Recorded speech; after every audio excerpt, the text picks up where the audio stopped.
Welcome to Metta Sutta, verse 9. As usual, I'll read the verse first without the text on the screen, and then with the text on the screen, and then we'll proceed to the detailed analysis. Tirthan charan sinnova sayanova yavatasa vigatamdhu etam satim aditthaya brahmametam viharam idmahu. I'll share the text with you.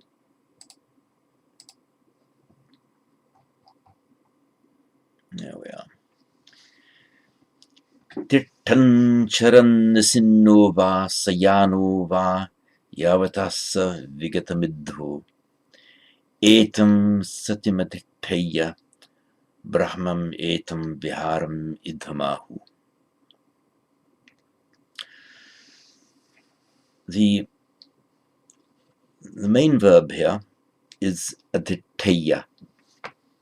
Means he should establish or maintain, something like that. It's from the common root sta, and with the prefix adhi, meaning towards or on. So in Sanskrit, adhishta, and let him maintain in Pali, aditthaya. That's the third person singular optative. Let him stand on, that is, let him maintain,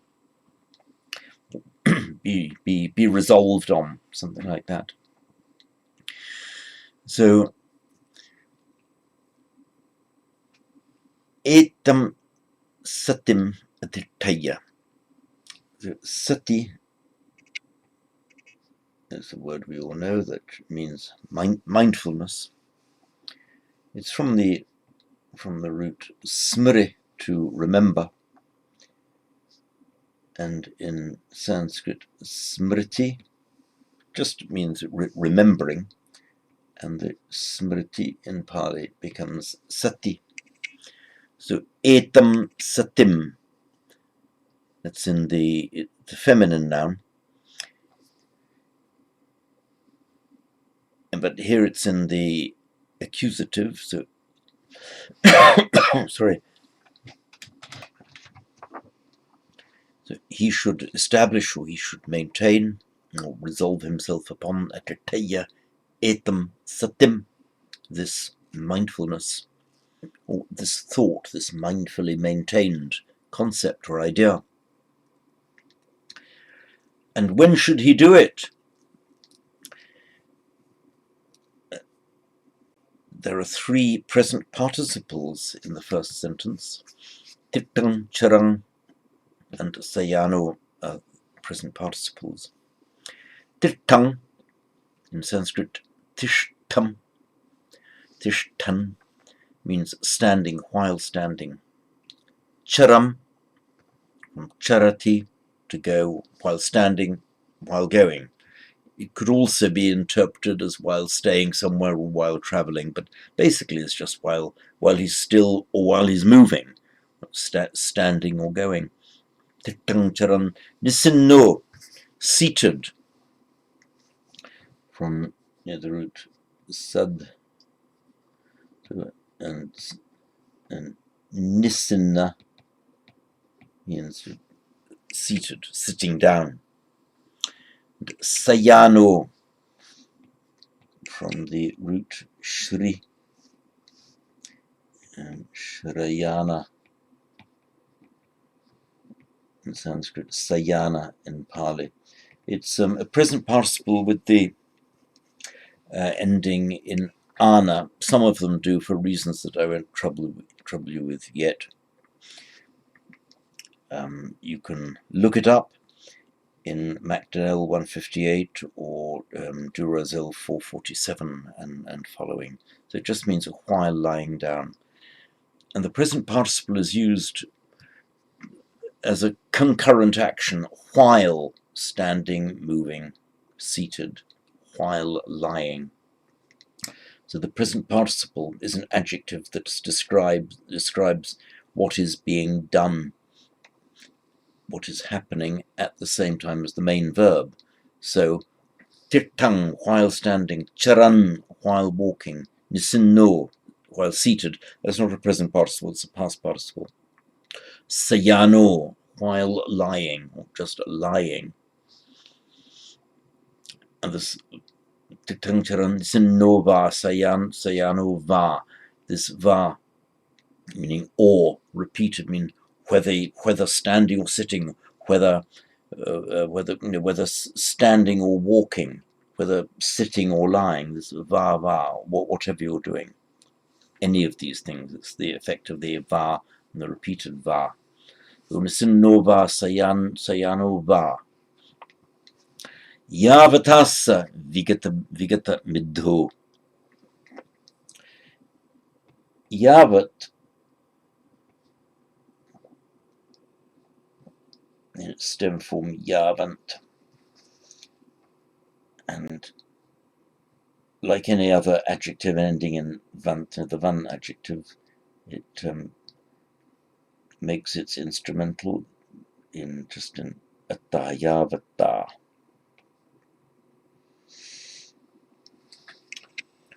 Yavata is an instrumental, being at the consonantal declension, the neuter and masculine singular instrumental is just a long R immediately following the stem consonant. So yavata. Yavat is how much, or to the extent that it's a relative. So yavata means to the extent, or by how much, meaning so long as. So long as. Yavata assa, optative, he may be, means so long as he is vigatamidho. Yavatassa vigatamidho. Normally, Pali will not have a long vowel followed by a double consonant, so you'd normally expect this to resolve either as yavata assa, without making santi, or yavatassa. Merge them together, but shorten that a because of the following doubled consonant. This is one of those occasions that you will just occasionally see, where the long vowel is maintained. It's a slight irregularity, but you'll see it. Yavatassa vigatamidho. The assa is in the octative here, because again it's a slightly indefinite statement. We don't know exactly when he's going to be awake. We don't know exactly when he's going to be. Yavatassa, whenever it may be that he is, to the extent that he may be. So that's why the optative is used. Vigatamidho. Now, midha is a neuter noun. The nominative form would be midham, meaning stiffness or torpor. And by extension, it's used as being drowsy or sleepy when you're not with it, or even being fast asleep, flat out. Gum, oh no, that's to go. Vigum, go away. Vigata, past participle, vigata, gone away. This word vigata is normally used as the final member of a compound to mean free of something. So if you are torpor, gone away, it means your torpor has gone away, your torpor has left you, you're free of torpor or stiffness, you're free of drowsiness. So, sorry, did I say it's the final member? I meant to say it's the prior member followed by whatever it is that's gone. So vigata midha. So the neuter noun midham put at the end of a compound, an adjectival compound, as adjectival because it describes the condition of a person. As usual, it ceases to be a neuter noun and it becomes an adjective which agrees with the noun it describes in number and gender and case. So that's why the midtam becomes vigata middho, because you're describing a singular male person, vigata, or anybody, the generic masculine. So that is why it is vigata middho. So gone away stiffness, one whose torpor, a person whose torpor or drowsiness or sleepiness has left him. And he's free of them. He's vigata middho. So all this means then is that adhiteya, he should establish etam satim, this mindfulness that's of everything that's gone before in the previous verses. He should establish etam satim adhiteya. He should establish this mindfulness. Tittang, while standing, charan, while going, nisinno, seated, nisinno va, sayano va, whether seated or lying down. And then more extensively, yavata, I'll say this without santi first, yavata assa, so long as he is, yavata assa vigata middho, so long as he is free from sleep, so long as he's awake and alert.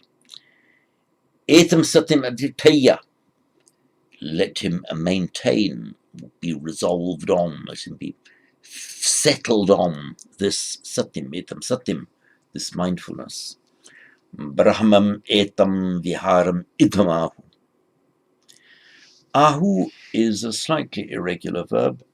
It's from the, it's not long ah, it's short ah, meaning to say. It's a defective verb. That when grammarians say defective, what they mean is it doesn't conjugate in all tenses. This verb ah conjugates in the perfect tense only, both in Sanskrit and in Pali, and it's a bit irregular.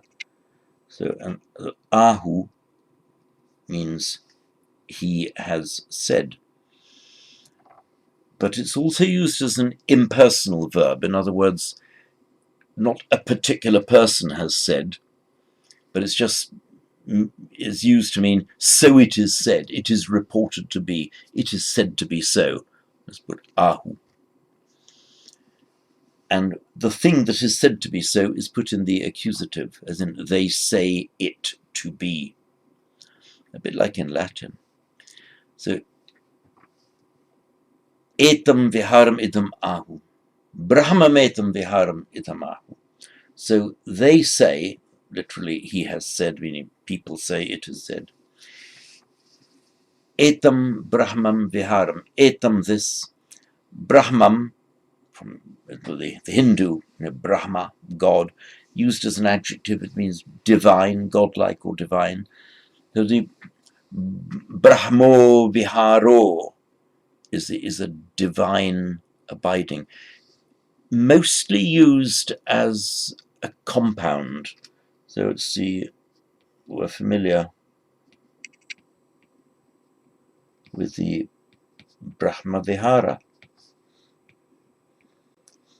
and in the plural Brahma Vihara, often translated as the divine abidings. So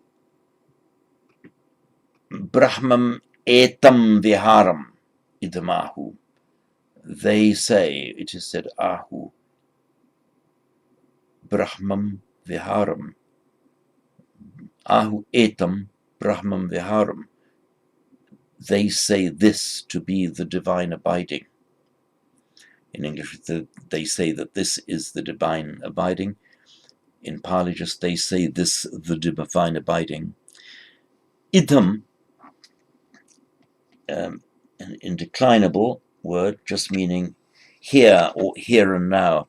The idea is, right here in this life. So to get to the divine abiding, what's being said here is you don't wait until death. Idam ahu, they have said that right here, Brahmam etam viharam, they've said this is the divine abiding. So I will read this through again, twice, slowly, once with the text shared and once without.